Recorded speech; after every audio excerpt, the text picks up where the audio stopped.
Urdu digital کی خصوصی پیشکش منظرنامہ میں سبھی ناظرین کا خیر مقدم۔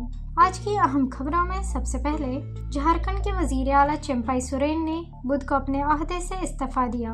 اس کے بعد JMM لیڈر ہیمنت سورین نے گورنر CP رادھا کرشنن سے ملاقات کر کے حکومت بنانے کا دعویٰ پیش کیا۔ حکمران اتحاد کے قائدین نے چمپائی کی رہائش گاہ پر ایک میٹنگ میں متفقہ طور پر ہیمنت کو JMM لیجسلیٹر پارٹی لیڈر منتخب کیا۔ ہیمنت تیسری بار وزیر اعلیٰ ہوں گے۔ کہا کہ تمام رسمی کارروائیاں مکمل ہو چکی ہیں۔ حال ہی میں ضمانت پر رہا ہوئے ہیمنت نے زمین کے ایک اسکیم سے منسلک منی لانڈرنگ کیس میں 5 ماہ جیل میں گزارے۔ انفورسمنٹ ڈائریکٹوریٹ ان کی ضمانت کو سپریم کورٹ میں چیلنج کرنے کا ارادہ ظاہر کیا۔ وزیر اعظم نریندر مودی نے کہا کہ منی پور میں تشدد میں مسلسل کمی آ رہی ہے۔ ریاست کے بیشتر حصوں میں اسکول، کالج اور کاروبار دوبارہ کھل رہے ہیں۔ انہوں نے اس بات پر زور دیا کہ خطے میں مکمل امن کی بحالی کے لیے تمام کوششیں جاری ہیں۔ تاہم کانگریس نے راجیہ سبھا میں مودی کے ریمارکس پر تنقید کی۔ انہوں نے دعویٰ کیا کہ منی پور میں حالات معمول پر لانے کا وزیر اعظم کا دعویٰ غلط ہے، اور انہوں نے نشاندہی کی کہ گزشتہ سال مئی میں تشدد شروع ہونے کے بعد انہوں نے ریاست کا دورہ نہیں کیا۔ مرکزی وزارت صحت نے مہاراشٹر میں زکا وائرس کے کیسوں کی رپورٹوں کے بعد تمام ریاستوں کو ایک ایڈوائزری جاری کی ہے۔ ایڈوائزری میں زکا کے لیے حاملہ خواتین کی نگرانی اور متاثرہ ماؤں میں جنین کے نشو و نما پر نظر رکھنے کی اہمیت پر زور دیا گیا۔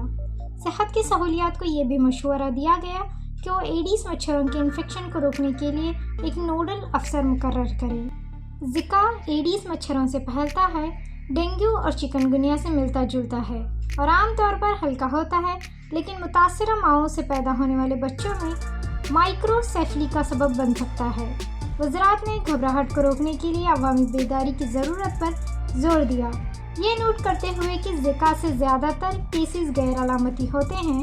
2016 سے ہندوستان میں زکا سے متعلق مائکروسیفلی کا کوئی کیس رپورٹ نہیں ہوا ہے۔ ریاستوں پر زور دیا جاتا ہے کہ وہ چوکس رہیں، بروقت پتہ لگانے کو یقینی بنائیں اور کسی بھی وبا سے نمٹنے کے لیے مناسب رصد کو برقرار رکھیں۔ کلبرگی میں کنگنہلی ہائر پرائمری اسکول میں دوپہر کا کھانا کھانے سے 33 بچے بیمار ہو گئے۔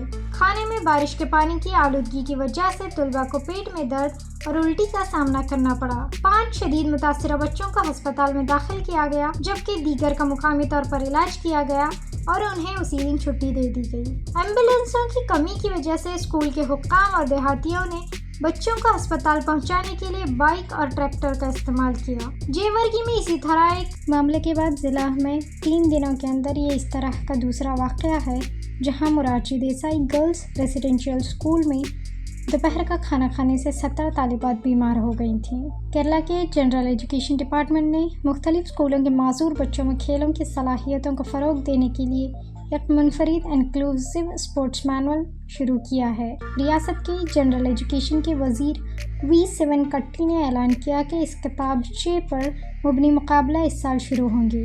وزیر نے دیگر اقدامات پر بھی روشنی ڈالی، بشمول ہیلدی کڈس پروگرام، جو سرکاری اسکولوں میں پرائمری طلباء کے لیے کھیلوں کے ذریعے جسمانی اور ذہنی صحت کو بڑھانے کے لیے ڈیزائن کیا گیا ہے۔ نصاب کمیٹی کی طرف سے منظور شدہ اس پروگرام میں 2 کتابیں شامل ہیں۔ اس کا مقصد تمام 14 اضلاع میں ماڈل آٹزم کمپلیکس کے 7 آٹسٹک بچوں کی مدد کرنا ہے، جس کی لاگت 37 کروڑ روپے ہے۔ مجموعی طور پر 121.21 کروڑ روپے مالیت کے منصوبے مختلف معذور بچوں کے لیے جامع تعلیم کے لیے لاگو کیے جائیں گے۔ منظرنامہ کی پیشکش آپ کو کیسی لگی؟ کمنٹ سیکشن میں ضرور بتائیں۔